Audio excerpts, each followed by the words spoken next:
ये पैगाम है भारत के हर कंटेंट क्रिएटर के नाम। जय भीम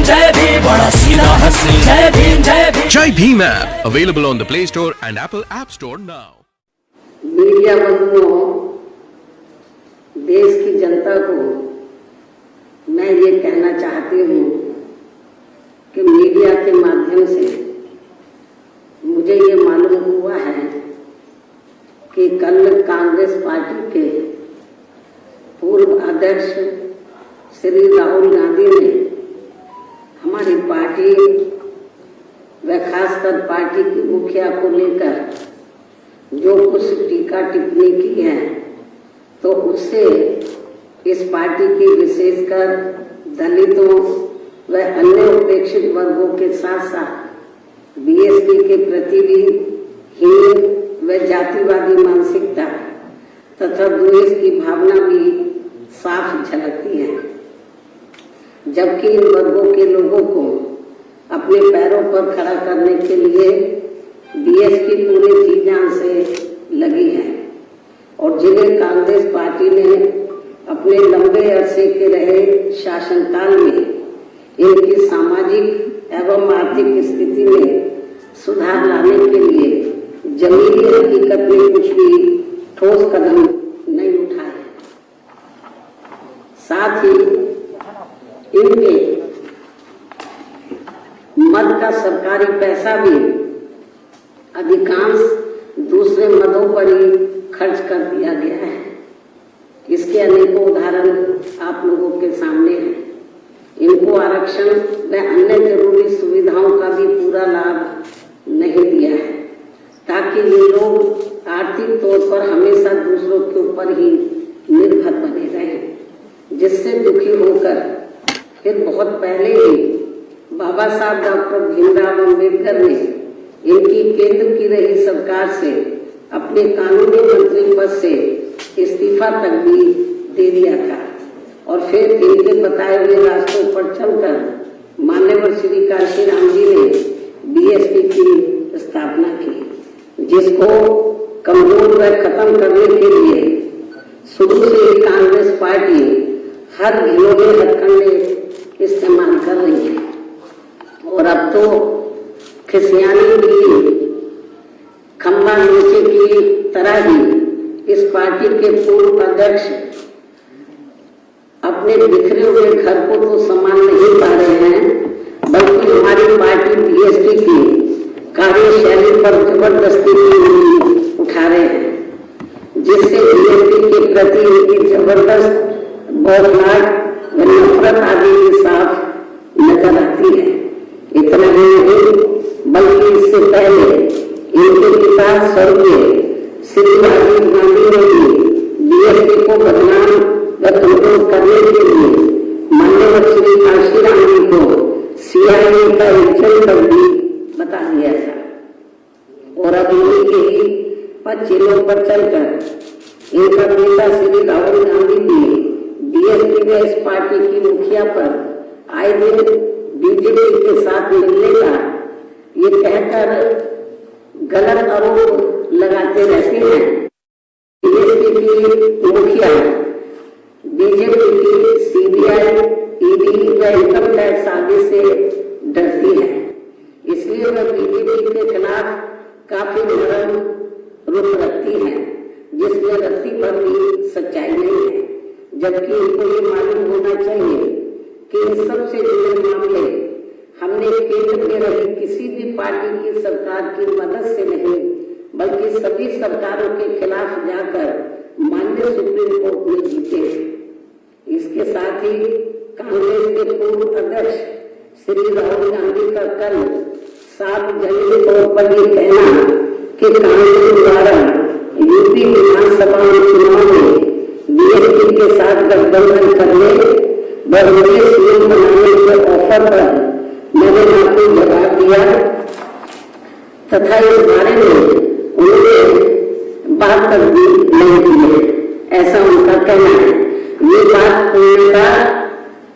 गलत है, तथ्यहीन है, अर्थात इसमें रत्ती भर भी कोई सच्चाई नहीं है। जबकि यूपी विधानसभा चुनाव की खातर नतीजों पर वक्त हर विपक्षी पार्टियों द्वारा समीक्षा होनी चाहिए, किंतु ऐसी करते हुए बातें नहीं करनी चाहिए जैसे कि कांग्रेस को विपक्षी पार्टियों में से खासकर बीएसपी जो है उसके नेतृत्व के बारे में कोई भी टीका टिप्पणी करने से पहले 100 बार सोच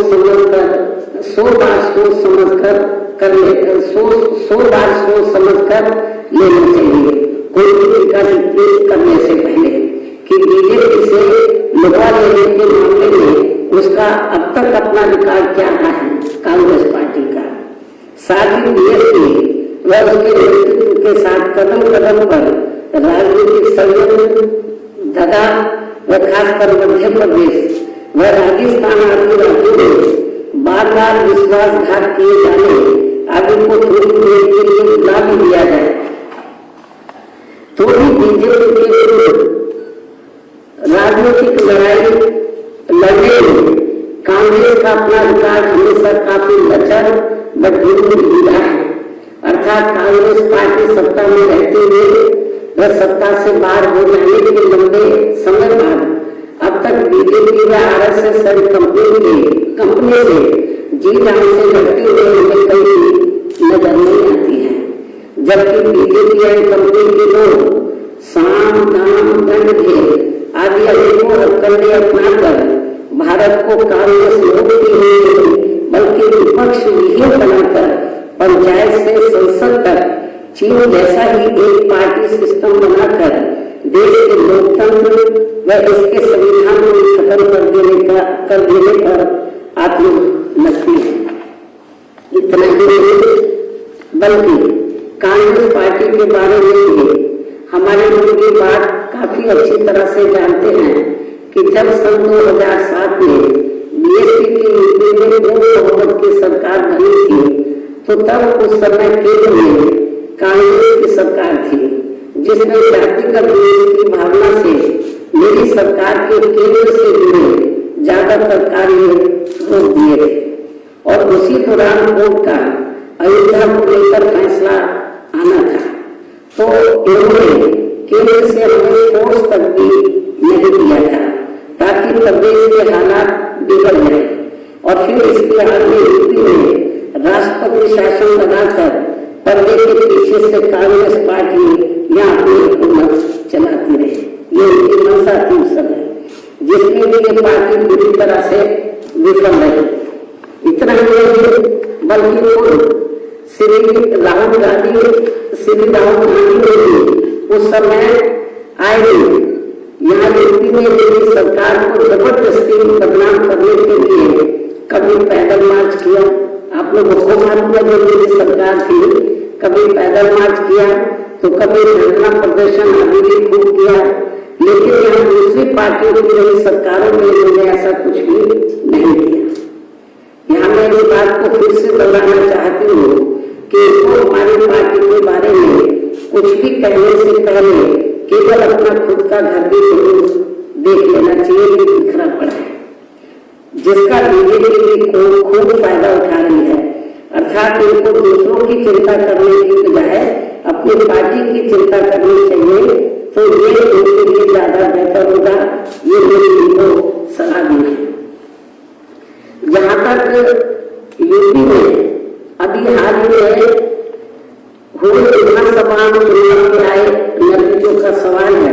तो इन चुनाव में इस बार जिन कारणों से बीएसपी का रिजल्ट अच्छा नहीं आया है वो मैंने 11 मार्च को मीडिया में सही बता दिया है और उन कारणों को भी समझकर तब इनको बीएसपी पर कोई टीका टिप्पणी आदि करनी चाहिए। इसके साथ ही यहाँ मैं इनको ये भी बताना चाहती हूँ कि हमारी पार्टी का कार्य करने का तरीका अलग है, उसे हम किसी के भी कहने से बदलने वाले नहीं है। चाहे कांग्रेस बोले, चाहे बीजेपी बोले,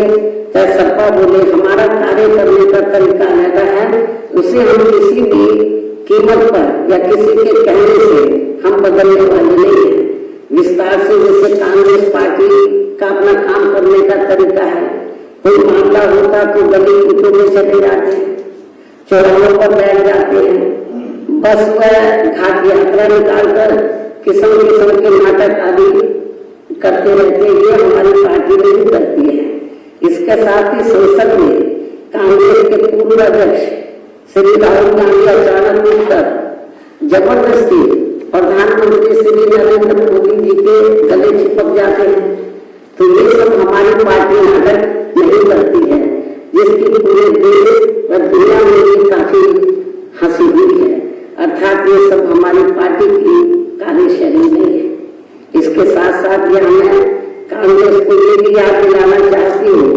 कांग्रेस ने पिछला विधानसभा का चुनाव सपा के साथ मिलकर लड़ा था,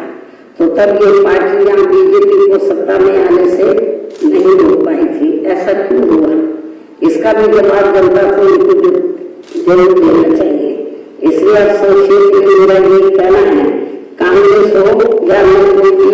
पार्टी हो,